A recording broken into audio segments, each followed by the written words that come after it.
ñun ci jamaat Ibaadu Rahmaan mun nañu bu jamaa bi créé ba léegi ci benn principe la ñu dox mooy sous région bi mooy réew yi nga xamante ni li ñu gis mooy ñoo bokkoon démb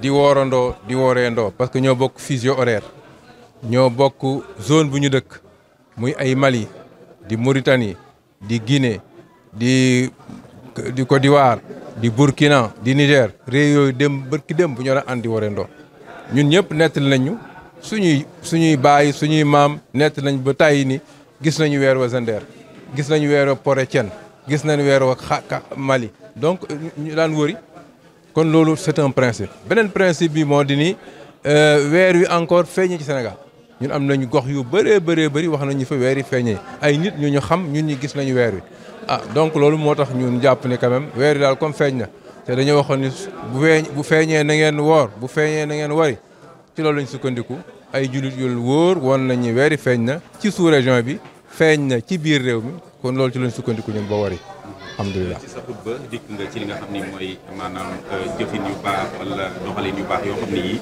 nit ñi war nañ koo def jëme ko ci li nga xam ne moom la Sénégal am ci xéewal muy pétrole ak gaz. ndax mën ngaa dikkaat. waaw li ma ciy dikkaate mooy booy jàng alxuraan day gis borom bi subhanahu wa taala di ñu nettali ay xeet yoo xam ne defal nañu xéewal yu bëree bëri ak jàmm yu bëree bëri ñu foye ko yàlla na tooleel musiba ma jàpp ni ñun yàlla ñu fa xéewal bëri ñun lu ne am nañ ko.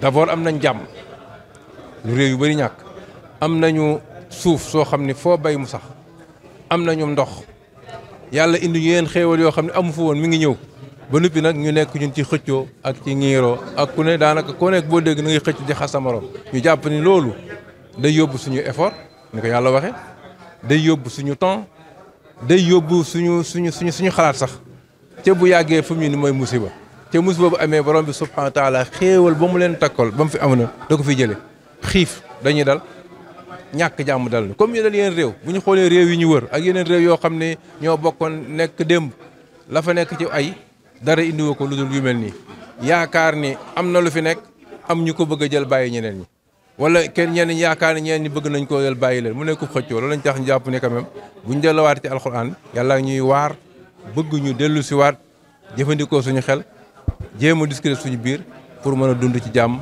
pour que xéewal yi ñu yàlla xéewalal ñu bañ koo ñàkk ñeneen di ko jël du ñu bàyyi. ndax ab seetlu la ci discours yi nga xam ni koy wax fii ci Sénégal.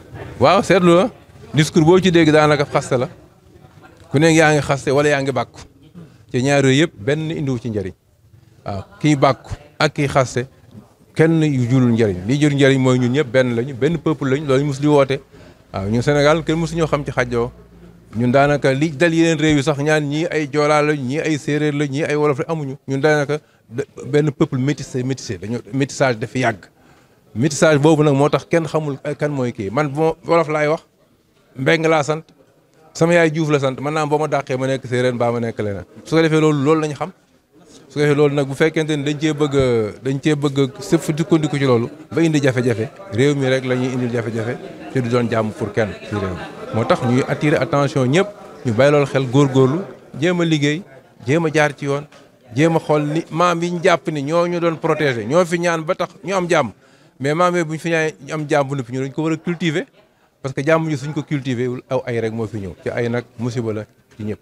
nga doon wax ni loolu war na ñi nga xam ñoo jiite réew mi war na tamit ñi nga xam ñooy kilifa diine. voilà waaw ñun ñëpp la war parce que ñun ñëpp kenn ku nekk am nga foo jaar foo xam ne du noonu taqalikoo bi suñuy wayjur Oustaz Malick Ndiaye daan na jëlee fii jumaa ji ñun moo ñu yar bu ñu gars yi mën a wax la balkanisation de l' Afrique ñu jàpp ñu tubaab bi moo ñu balkanisé daan wax non tubaab yi balkanisé wuñu dañuy wax ne tubaab bi ñu fi ñëwee ñëwuñu fi woon pour boole ñu pour ñu booloo mais tubaab bi balkanisé wu ñun ñoo balkanisation suñu nature la waaw yaakaar na loolu leer na demal ci tarixa yi ñaata tarixa fi nekk ñaata association islamique ñoo fi nekk ñaata parti politique ñoo fi nekk ñaata dëkk ñoo fi nekk ku mere sa mag ber sa dëkk loolu suñu nature la loolu la ñu war a jéem nag defaraat ku ne jël sa fi bopp ñuy tasaaroo loolu ñu war a jéem a dépasser pour jéem a ànd jéem a booloo jéem a nekk wenn say parce que loolu mooy jox doole.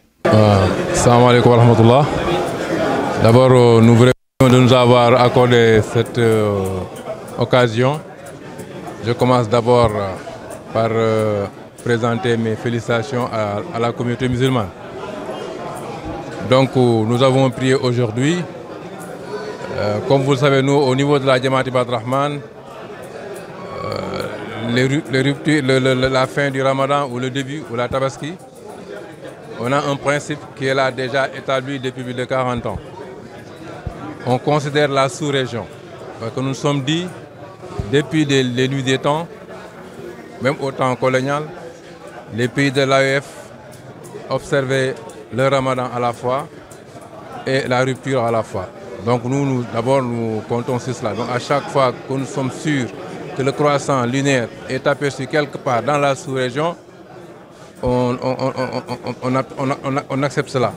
D'autant plus que cette année, on a des informations qui nous permettent de dire que la Lune a été aperçue dans différents endroits ici au pays au Sénégal. Moi, je me rappelle hier quand on m'a dit qu'à Nguer Malal, je ne connais pas cette contrée, mais j'avais un étudiant qui habitait là-bas. Il est maintenant inspecteur de l'éducation. Quand j'ai eu l'information, je lui ai téléphoné. Il m'a dit effectivement c'est bien vrai, les gens qui ont observé, il les connaît et il confirme. Donc c'est pour cela, sur toutes ces informations-là, on a décidé quand même que la Lune est aperçue ici et ailleurs dans les différentes zones du monde. C'est pour cela qu'on a décidé d'arrêter le jeûne aujourd'hui. Dans votre sermon d'aujourd'hui, les maîtres mots sont principes, valeurs et dans le contexte où le Sénégal va bientôt accueillir certainement les premiers jets de pétrole et de gaz. Voilà, c'est ça. Pourquoi revenez-vous un peu sur cela, sur ces valeurs? Oui, je suis revenu sur ces valeurs parce qu'on a observé ce qui se passe autour de nous. Nous avons constaté que les grandes puissances aujourd'hui, leur tendance c'est d'avoir dans chaque pays des groupuscules qu'ils manipulent pour s'accaparer de nos biens. C'est ce qui se passe dans tous les pays que nous connaissons. Allez en Libye, allez en Syrie, allez au Soudan, allez au Yémen, c'est le même scénario. Alors que cela nous fait peur. C'est pour là, nous, on a une habitude, l'habitude de dialoguer, de se parler ensemble, d'essayer de résoudre nos problèmes, nos différends entre nous. Sinon, si on reste dans la situation où nous sommes aujourd'hui, c'est très dangereux. Si on laisse les choses comme ça pourrir, mais eux, ils peuvent profiter de cette situation délétère, alors pour nous imposer des situations qui ne sont pas des lendemains meilleurs pour nous. C'est pour cela qu'on a attiré l'attention en se référant au verset du Coran. Allah subhanahu wa ta'ala nous avait averti déjà dans le Coran, avec des versets qui nous disent qu'il nous a gratifié de bonnes choses. Donc il faut qu'on en profite pour les utiliser au bon escient. Sinon, Allah subhanahu wa ta'ala va descendre sur nous ses sanctions. Alors que pour que tout cela ne nous arrive, on a invité les uns et les autres. Et dans mon sermon, je ne me contente pas seulement de parler aux politiciens, je m'adresse également aux religieux. Il faut qu'on s'asseye et on se parle, et on essaie de régler nos différends dans des bases sûres, avec des principes fondés par les valeurs, par la morale, par également des principes viables et valables. Donc c'est pour là que j'ai attiré l'attention des uns et des autres pour que notre pays-là soit toujours en paix, un pays de paix, un pays de dialogue, un pays de concordance. Vous avez également insisté sur, invité ou insisté sur ce que chaque Sénégalais comprenne que ce qui arrive au Sénégal en termes de bienfaits, pétrole et gaz, ce sont toujours une providence de la mairie. Effectivement, parce que nous, on a notre tendance à dire que nos ancêtres ont prié pour que ce pays-là soit stable. Mais ça ne suffit pas. Ils ont prié pour que le pays soit stable, mais également il faut qu'on œuvre pour que ça reste ainsi. Et pour que ça reste ainsi, il faut qu'on emprunte le chemin qu'il avait emprunté. C'est le dialogue, c'est l'entente, c'est que chacun d'entre nous ait une vision claire, nette, et également souhaite la bienséance et la quiétude pour l'autre. Donc je pense que c'est ça. C'est pour cela qu'on a invité les uns et les autres à œuvrer dans ce sens-là pour que notre pays soit un pays de paix et de dialogue, un creuset de solidarité. Donc voilà ce que je dis. Est-ce que ce qui nous inquiète, c'est également les discours qui sont proférés au Sénégal? Effectivement, chacun a son discours et les discours discordants. Chacun essaie d'attiser le feu. Et je pense que cela n'est pas bon. Ni pour les gouvernants, ni pour les opposants, ni pour nous, le tiers-État. Nous serons toujours les premières victimes. Allez au Soudan aujourd'hui. les gens fuient. C'est qui? Le tiers-État. Les gens qui sont désarmés, qui n'ont pas de moyens, maintenant ils fuient, sont là. Donc moi je pense qu'il faut que tout le monde attire l'attention de nos gouvernants, s'asseyent et qu'ils se disent la vérité dans des bases sûres et claires et sur des principes de dialogue, sur des principes de solidarité et sur des principes de la vérité.